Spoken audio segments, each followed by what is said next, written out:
بسم الله الرحمن الرحيم.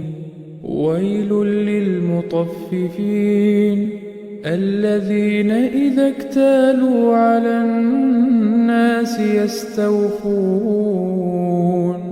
وإذا كالوهم أو وزنوهم يخسرون.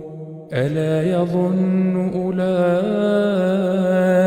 أنهم مبعوثون ليوم عظيم يوم يقوم الناس لرب العالمين.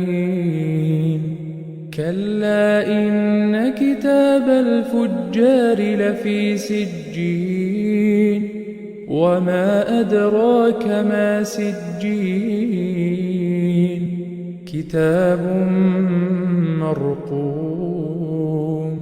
ويل يومئذ للمكذبين الذين يكذبون بيوم الدين وما يكذب به إلا كل معتد أثيم. إذا تتلى عليه آياتنا قال أساطير الأولين. كلا بل ران على قلوبهم ما كانوا يكسبون. كلا إنهم عن ربهم يومئذ لمحجوبون. ثم إنهم لصالو الجحيم ثم يقال هذا الذي كنتم به تكذبون. كلا إن كتاب الأبرار لفي عليين وما أدراك ما عليون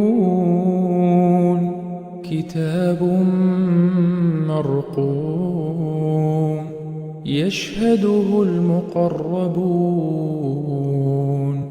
إن الأبرار لفي نعيم على الأرائك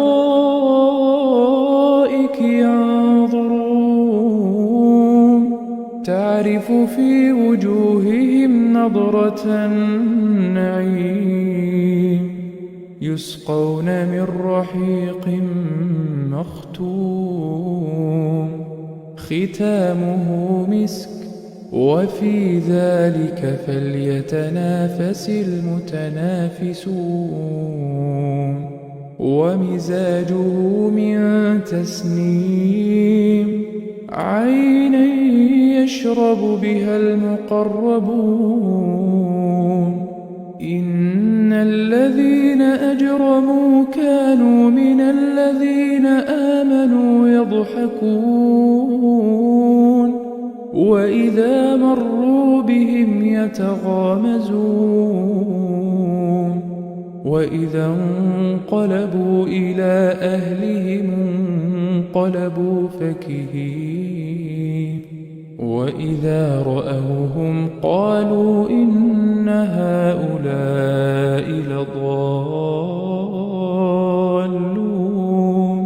وما أرسلوا عليهم حافظين. فاليوم الذين آمنوا من الكفار يضحكون على الأرائك ينظرون هل ثوب الكفار ما كانوا يفعلون.